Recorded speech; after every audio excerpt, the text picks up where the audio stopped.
Mercantile ব্যাংকের সামনে দেখেছি, আজকেও লুৎফর ভাই দেখার পর আমাকে ফোন দিয়েছে। ফোন দেওয়ার পর আমি 1 সেকেন্ড দেরি করিনি, ওনাকে আটক করে ভাই আপনি জানেন না যে তার সাথে প্রতারণা করতে নিয়েছিল, তার সাথে প্রতারণা করতে সেই ব্যক্তিকে সহকারে 2 জন মানুষকে এককভাবে তাকে আমি আটক করতে সক্ষম হয়েছি। ইতিমধ্যে আপনারা জানেন যে সখীপুর বিভিন্ন জায়গায় এরকম অজ্ঞান পার্টির সদস্য থেকে শুরু করে বিভিন্ন প্রতারক এই সখীপুরের জায়গা নিয়েছে। ওনার বাড়ি কিন্তু সখীপুর না, ওনার বাড়ি হলো রংপুর। ওনার বাড়ি রংপুর। ওনাকে মার্কেন্টাইল ব্যাংকের সামনে থেকে আমি আটক করেছি। এমনকি আমি চেষ্টা করতেছি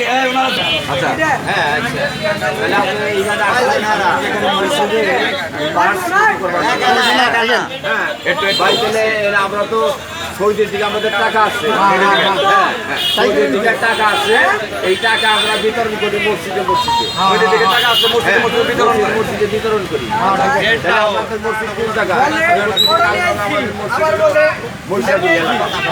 হ্যাঁ, উনি বলছে যে তাহলে আপনাকে মসজিদের টাকা দিব। হ্যাঁ, হ্যাঁ, সবাইকে এখানে লুট পারে। হ্যাঁ, ও ভাই আপনি ধরে কাজটা কি খারাপ হয়েছে না ভালো হয়েছে? উত্তম হয়েছে। তাহলে অবশ্যই আপনি আমার সাথে আইনের ব্যাপারে সহযোগিতা করবেন। এবং কি এর মধ্যে শামীম টাওয়ারের যথেষ্ট পরিমাণ লোকজন আসছে, যাদেরকে সহযোগিতা ওনাকে চিনতে পারছি এবং কি ছবি ভিডিও দেখেই চিনতে পেরেছি। মেয়র আছেন না, মেয়রের বরাবর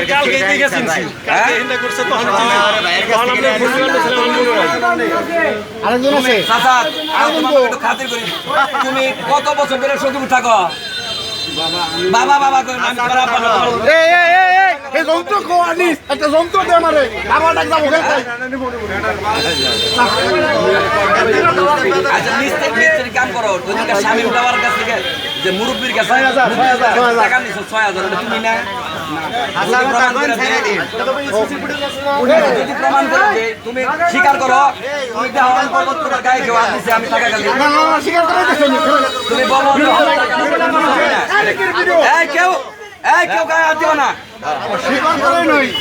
আচ্ছা কথাটা বল, আচ্ছা কথা কও, তোমার পাবলিক মারবো না, যদি এমন নয়ে যায় তোমার গণ তোমাকে মেরে হয়ে যাবে। কও বলো বলো ওই কথা তুমি তো।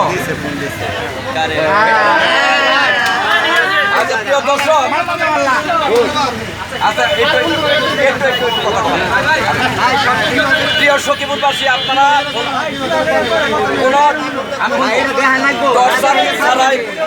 কোনো টর্চারিং ছাড়াই ওনার মুখে থেকে স্বীকারোক্তি নিতে পেরেছি। সেদিন যে মুক্তিযোদ্ধার টাকা শামীম টাওয়ার থেকে নিয়ে হয়েছিল এই ব্যক্তি সেই ব্যক্তি। এখন ওনার কাছে আমরা জানবো মূলত প্রতারণার সৃষ্টি। আচ্ছা মুরব্বীরা কি বলছিলেন আপনি? মুক্তিযোদ্ধাকে কি বলছিলেন? মুক্তিযোদ্ধাকে বলে কি বলে আপনি ওনাকে ব্রিঞ্চিতে বসাইলেন ওই শামীম টাওয়ার? এটা মানুষের সাথে যখন প্রতারণা করেন এই টাকাটা কিভাবে নেন? আচ্ছা বাবা বুঝছি, সৌদি আরব থেকে তোমার কাছে ফান্ড আছে, তারপর আর বোঝা বাকি আছে। আচ্ছা যে কচুয়া থেকে যে একটা অর্ডার হারাইছে একটা মুরব্বী, তোমার নাগাল মুরব্বী, এই অর্ডারটা কেন নিচ্ছে পুলিশ পরিচয় দিয়ে বলো? আচ্ছা না বলবা তোমার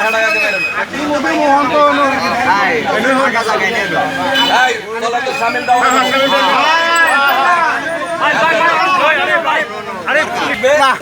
আমি ব্যক্তিগতভাবে আইন হাতে তুলে নেওয়া পছন্দ করি না। তার মানে এই না যে একজন মানুষের সাথে প্রতারণা করে যাবে, সেই প্রতারককে ছেড়ে দিব। কর্ম করে কেউ মুরব্বী মানুষ ওনার গায়ে হাত দিবেন না। প্রশাসন আসতেছে, প্রশাসনের মাধ্যমে তাকে হস্তান্তর করা হবে। বাদ বাকি পুলিশ যে জায়গায় প্রতারণা করেছে সমস্ত প্রতারণা উদ্ঘাটন করার দায়িত্ব হলো সখীপুরের প্রশাসনের, সখীপুরের সকল শ্রেণীর মানুষের কাছে যারা যারা প্রতারিত হয়েছে।